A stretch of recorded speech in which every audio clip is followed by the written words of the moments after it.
PIB cresceu 9% em relação ao mesmo período de 2009.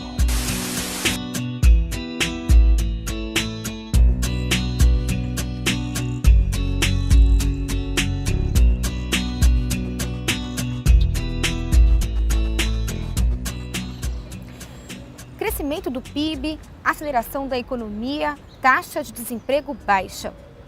Como será que os fundamentos do modelo keynesiano são aplicados na prática pelos governos para conseguir equilibrar uma economia? Vamos entender um pouco mais sobre essa questão?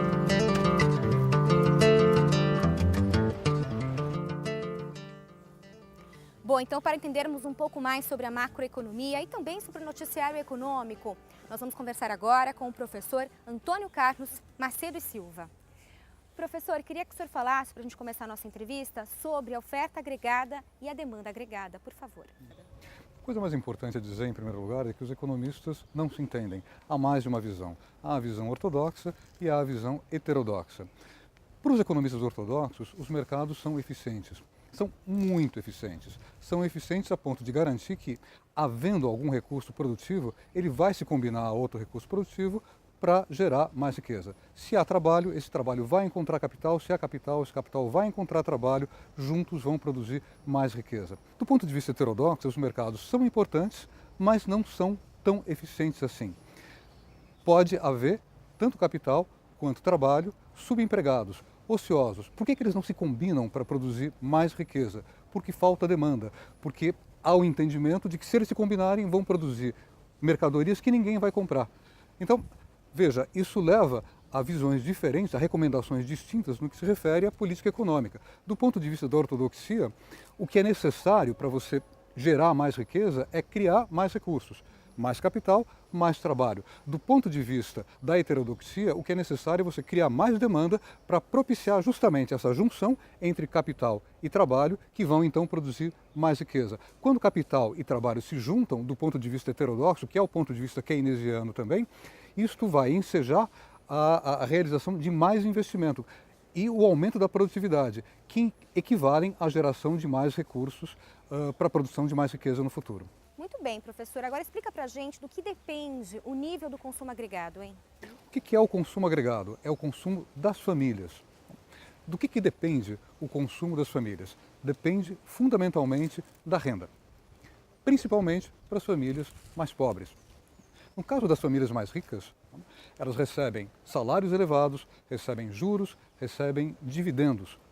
Flutuações na renda não são tão importantes assim, elas têm de onde tirar para manter o consumo. No caso das famílias mais pobres, flutuações no nível de renda são muito mais importantes. Isso também significa que a distribuição da renda é um determinante muito importante do consumo. Os mercados tendem a produzir uma distribuição da renda muito desigual. O Estado arrecada, o Estado tanto quanto arrecada, devolve. Então a distribuição da renda é afetada pelo Estado e em países civilizados, ou que estão em vias de se civilizarem, essa distribuição da renda que o Estado devolve é mais equitativa, é menos desigual do que aquela produzida pelos mercados. Fora isso, afetam também o consumo agregado, de maneira importante, o nível da taxa de juros e o estado do crédito. A economia brasileira está numa trajetória de aceleração gradual. Novos consumidores trazidos para o mercado pela estabilidade econômica. Bom, então, como a gente vê no noticiário, professor, explica um pouquinho melhor para a gente sobre a importância do consumo agregado para o crescimento econômico do Brasil.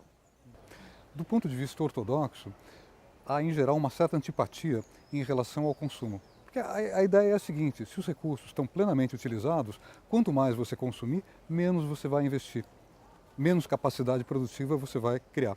Do ponto de vista heterodoxo, como há sempre recursos ociosos, consumo e investimento podem crescer juntos. Então imagina a seguinte situação: o governo aumenta o salário mínimo, o governo aumenta as transferências para os mais pobres, o governo baixa a taxa de juros, o governo aumenta o acesso ao crédito para os mais pobres. O resultado é que o consumo vai aumentar. Agora, esse aumento do consumo é um aumento da demanda que vai também incentivar o investimento e ambos vão poder crescer juntos, determinando um crescimento mais acelerado do PIB.